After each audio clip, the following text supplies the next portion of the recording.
इस वक्त हम मौजूद हैं डॉक्टर जफर के साथ, जिनकी शादी डॉक्टर शाहीन से हुई थी। सर, क्या वजह थी आपकी शादी डाइवोर्स होने की? वजह कुछ खास नहीं थी। उनका इरादा ये था कि हम कहीं बाहर यूरोपियन कंट्रीज़ में या ऑस्ट्रेलिया वगैरह जाने का। तो चूँकि मैं भी सर्विस कर रहा था, वो भी कर रही थी, तो मैंने बोला कि सब ठीक ठाक तो चल रहा, जाना कैसा कुछ खास तो समझ में नहीं आ रहा। बस इतनी बात हुई थी। उसके बाद फिर वो कितने साल शादी आपकी की थी? हमारी 9 या 10 साल रही थी। किस सन में शादी हुई थी? 2003। 3 में। और डाइवोर्स कब हुआ? 2012-13।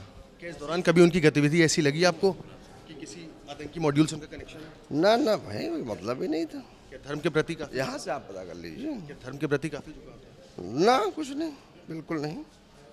हम लोग बिल्कुल ही मतलब लिबरल लोग हैं। हमारा पूछिए, आप पता कर लीजिए, आप कहीं से भी। कभी उनकी कोई आप तो परवेज से भी मिले होंगे इस दौरान, जो उनका भाई था, उससे कुछ इस तरह की बात हुई या उन लोग की फैमिली का ऐसा संदिग्ध लगा?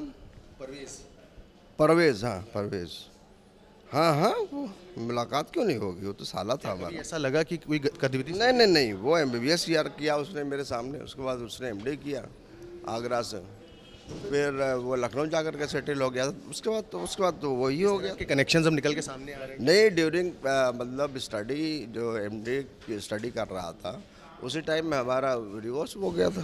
13 में एकदम से GSVM जो मेडिकल कॉलेज था वो भी छोड़ दिया? वो छोड़ के चले गए थे। क्या आपके संपर्क में थी अभी तक? ना, बिल्कुल टोच है। डाइवोर्स के बाद से संपर्क नहीं था? कोई संपर्क नहीं था। अभी क्या कहेंगे? उनका नाम आतंकी गतिविधि में है, दिल्ली ब्लास्ट में भी उनका नाम आ रहा है।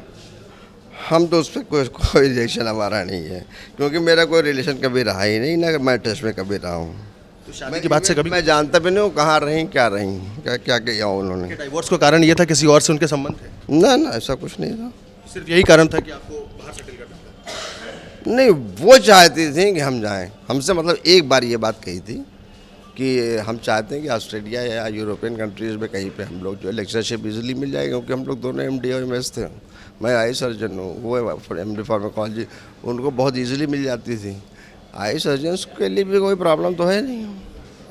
तो वही चाह रहे थे कि भाई चलो ठीक है, एक साथ रहा जाएगा, अपना आराम से रहेंगे। बट ये कि यहाँ पे भी हमको कोई प्रॉब्लम नहीं थी। बात यहाँ तक कैसे पहुँच गई सिर्फ इस बात पे कि डाइवोर्स हो गया? अब वही समझ सकती इस चीज़ को। ये तो मैंने 2 बच्चे हैं मेरे उस टाइम में, बच्चे आपके ही पास है? मेरे पास ही हैं 2 साल। बच्चों का भी संपर्क कभी माँ से नहीं हुआ? ना, कभी नहीं। उसने कभी नहीं करना? बहुत बच्चे ज़रा से थे। एक 7 साल का था, एक 4 साल का था। तो अभी देश के प्रति कोई हीन भावना? ना, कोई मतलब ही नहीं था। आप कहीं यहाँ भी पता कर। अभी आप जब खबरें देख रहे हैं उनका इस तरह का आ रहा है, तो आप क्या कहेंगे? क्या चीज़? अभी क्या कहेंगे आप जब इस तरह खबरें सामने आ रही हैं? क्या कहें? आतंकी कनेक्शन उनके निकल के आ रहे हैं। मैं उस पर क्या कमेंट कर सकता हूँ भाई? उनकी अपनी लाइफ वो जी रहे हैं। 15 वर्षों से तो हम लोग दूर रह रहे हैं ना एक दूसरे से। भाई आज की बात थोड़ी है। मैंने दूसरी शादी कर ली है, बाकायदा हम लोग आराम से रह रहे हैं सुकून से। दोनों बच्चे मेरे तकलीफ तो होती है? हाँ? ना, कभी नहीं, कोई मतलब ही नहीं था कभी मेरे। साफ तौर पर ये डॉक्टर जफर थे, जो कि आतंकी मॉड्यूल की जो महिला विंग की कमांडर थी डॉक्टर शाहीन, उसके पति हुआ करते थे। फिलहाल इनका कहना है किसी भी तरह के संपर्क में ये उससे नहीं थे। जर्नलिस्ट अनुज के साथ Gaurav Trivedi, Republic Media Network, Kanpur.